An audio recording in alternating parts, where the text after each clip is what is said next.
নবী এক হাদিসে বলেছেন, ততক্ষণ পর্যন্ত কিয়ামত হবে না যতক্ষণ পর্যন্ত আমার উম্মতের একটা অংশ আবার শিরক এবং মূর্তি পূজা করবে না।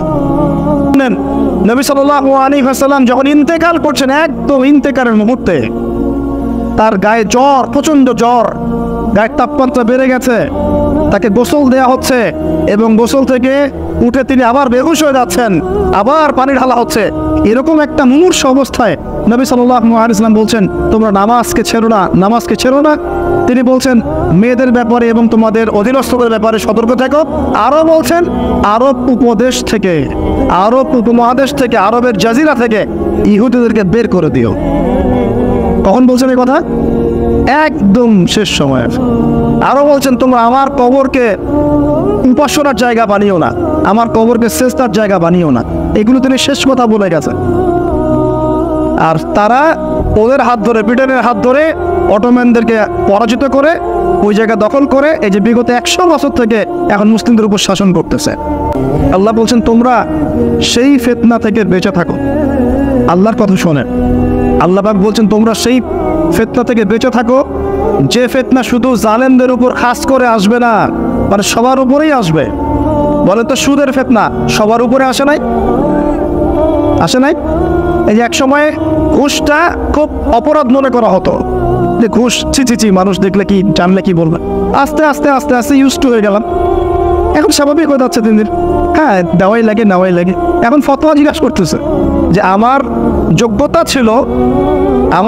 ছিল আর এক ভাইয়ের যোগ্যতা ছিল না। তো এখন যদি আমি আমার যোগ্যতা বলে চাকরিটা পাওয়ার জন্য একটু ঘুষ দিই, জায়েজ হবে কিনা? তখন আমার ফতোয়া দিয়েছে, হ্যাঁ জায়েজ হতে পারে। এই জায়গায় চলে আসছি আমরা, এখন ইউজ টু হয়ে গেছে। আগে একটা ছিল যে ধর্ষণ, অল্প কিছু হলে মানুষের মধ্যে একটা অ্যাগ্রেশন কাজ করতো, মানুষ বিচার চাইতো, মানুষ আন্দোলন করতো, অনেক কিছু করতো। আস্তে আস্তে ইউজ টু, হ্যাঁ হয়, দেশে 10-20টা হয় প্রতিদিন। আগে ছিল একজন ব্যক্তি যদি চুরি করতো, খুব চক্ষু লজ্জা, চুরি করেছে কেউ জানলে কি হয়ে যাবে। এখন কোনো সমস্যা নাই, সবাই তো করতেইছে, সবাই তো চুরি চামারি করে, আমি করলে কি সমস্যা? আগে ব্যবসা করতো মানুষ, মাপে কম দিলে একটু চক্ষু লজ্জা কাজ করতো, কেউ দেখে ফেললে, জেনে ফেললে কি হবে না হবে। এখন সবাই করে, আমিও করি, মানে যে সবাই করে আমিও করে, আস্তে আস্তে সব ইউজ টু করে ফেলা হয়েছে। প্রথম প্যালেস্টাইন ইস্যুগুলো নিয়ে মানুষ ক্ষমতা দেখছিল, হ্যাঁ ওটা আমাদের জায়গা, এটা আমাদের ফেরাতে হবে, ফেরানোর চেষ্টা করতে হবে, ইত্যাদি ইত্যাদি। আস্তে আস্তে আচ্ছা ঠিক আছে, আস্তে আস্তে হ্যাঁ ঠিক আছে, ইউজ টু। ওদেরই তো, ওরা শক্তিশালী, আমরা দুর্বল, এরকম।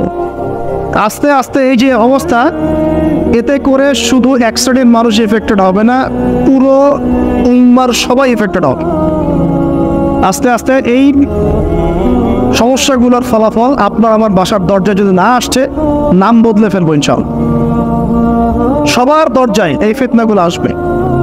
এখন আমি একটা হাদিস শুধু আপনাদেরকে বলবো আজকে, এই একটা হাদিস থেকে আমি আলোচনা গুটিয়েও নিব এবং শেষের দিকে আমি কিছু স্পেশাল নসিহত করবো আগামী রমজানের জন্য। কিসের জন্য? মনে আছে রমজানের কথা? এতটুকু যে আলোচনা শুনলেন তাতে একটা জিনিস আপনার কাছে স্পষ্ট, যে পুরো বিশ্বের প্রেক্ষাপট কিন্তু ভালো না এবং মুসলিমদের অনুকূলে না। এই জায়গায় নাকে তেল দিয়ে সবাই ঘুমিয়ে যাওয়ার, ইবাদত করবো, এই সুযোগটা নাই। এখন প্রথমে জ্ঞান অর্জন করতে হবে। কি করতে হবে? জ্ঞান অর্জন, তারপর সচেতনতা, তারপর বেশি বেশি আমল করা, নিজের হায়াতটাকে মূল্যায়ন করা। এরপর দরকার হবে আমার পরিবারটাকে আগে ঠিক করা। কি করা? আগে পরিবার ঠিক করা, নিজের পরিবারের জিম্মাদারি আগে, তারপরে আমার রিজিকের সোর্সটাকে হালাল করে তোলা। এরপরে আমি আমার সাধ্যমতো সৎ কাজে আদেশ করব, অসৎ কাজে নিষেধ করব এবং উম্মার মধ্যে বিভক্তি বাড়াবো না, ফিতনা বাড়াবো না, বরং সাধ্য থাকলে, ক্ষমতা থাকলে আমি এখানে প্রবলেম সলভ করার চেষ্টা করি। আর আমরা আপোষে একটা কান্ট্রির মধ্যে একে অপরের সাথে লড়াই সংঘাতে যাব না। যদি যাই তাহলে কি হবে? উভয়ের মাঝখানে ইউনিটি নষ্ট হয়ে যাবে, আমাদের শক্তি কমে যাবে, হাওয়া বেরিয়ে যাবে, যা ভালো আছে ওইটাও থাকবে না। আল্লাহ পাক আমাদের সবাইকে কথাগুলো একটু বোঝার তৌফিক দান। সর্বপ্রথম আল্লাহর কাছে দোয়া করি, আল্লাহ পাক যেন আমাদের সবাইকে জানা অনুযায়ী আমল করার তৌফিক দান করেন এবং আমি যা বলছি তার উপর আগে আমাকে আমল করার তৌফিক দান করেন এবং আপনাদের মধ্যে যারা বুদ্ধিদীপ্ত মানুষ তাদের কলমের মধ্যে কথাগুলো আল্লাহ পাক পৌঁছে দেন। একজন মানুষও যদি পুরো বিষয়গুলো বুঝতে পারে এবং তার দ্বারা যদি আগামীতে কোনো খেদমত হয়, আমি সফল, ইনশাআল্লাহ আমরা সফল। আমরা প্রত্যেকটা জায়গায় যদি একটা করে দিনের মার্কাজ প্রতিষ্ঠান করে তুলি, প্রত্যেক জেলায় যদি একটা করেও এমন আলেম তৈরি হয়, একজন করেও, যে কোরআন সুন্নাহর জ্ঞানকে দিয়ে ওয়ার্ল্ডকে চ্যালেঞ্জ করতে পারে, আমরা সফল ইনশাআল্লাহ। এটাই যথেষ্ট। একজন। ইমাম বুখারী রাহিমাহুল্লাহ এর ওস্তাদ বলতেন যে আমার এই দার্সের মধ্যে যদি এমন একজন ব্যক্তি বের হয় যে নবীর হাদিসগুলোকে মানে সহি জয়ীফ জাল এগুলোকে বাছাই করে সহিগুলোকে আলাদা করে ফেলবে, হ্যাঁ, আমার আজকের দার্স সফল। ইমাম বুখারী রাহিমাহুল্লাহর কলবে কলিজায় এই কথাটা এত দাগ কেটেছিল যে তিনি পরবর্তীতে সেই ছাত্র হয়ে দেখিয়েছেন। একজনই যথেষ্ট, ভালো নেতা একজন যথেষ্ট, তাই না? উমর রাদিয়াল্লাহু আনহু কয়জন ছিলেন? একজন না দুইজন? আবু বকর কয়জন হয়েছে? উসমান কয়জন হয়েছে? আলী ইবনে আবি তালিব কয়জন? একজন যথেষ্ট। একজন কি পাওয়া যাবে আজকে ইনশাআল্লাহ? যে কথাগুলো বুঝবে এবং আমল করবে, অনেক জ্ঞান অর্জন করবে ইনশাআল্লাহ, আমল করবে, পরিবার করবে, হালাল খাবে এবং সুন্নতের উপর থাকবে, সত্যটাকে সত্য বলে স্পষ্ট করবে, কাউকে ভয় করবে না, মিথ্যাকে মিথ্যা বলে স্পষ্ট করবে, কাউকে ভয় করবে না, ফিতনা বাড়াবে না, কমানোর চেষ্টা করবে, ব্যক্তিত্বশীল হবে, ইসলামকে হাসি ঠাট্টার পাত্র বানাবে না, ব্যক্তিত্ব সম্পন্ন হবে এবং ইনশাআল্লাহ তাআলা সারা জীবনের লক্ষ্য স্থির করবে যে আমার জীবনের লক্ষ্য হচ্ছে আল্লাহর দ্বীনকে প্রচার করা, প্রসার ঘটানো, প্রতিষ্ঠার চেষ্টা করে। একজন পাওয়া যাবে ইনশাআল্লাহ? কে রাজি আছেন বলেন? বাকিরা রাজি নাই? আচ্ছা, আলহামদুলিল্লাহ, আল্লাহ পাক কবুল করুন বলি আমি। এবার হাদিসটা শুনেন। নবী সাল্লাল্লাহু আলাইহি ওয়াসাল্লাম বলেছেন, বলেন সাল্লাল্লাহু আলাইহি ওয়াসাল্লাম, নবী সাল্লাল্লাহু আলাইহি ওয়াসাল্লাম বলেছেন, সাবআতুন, 7 শ্রেণীর মানুষ আছে। কয় শ্রেণী?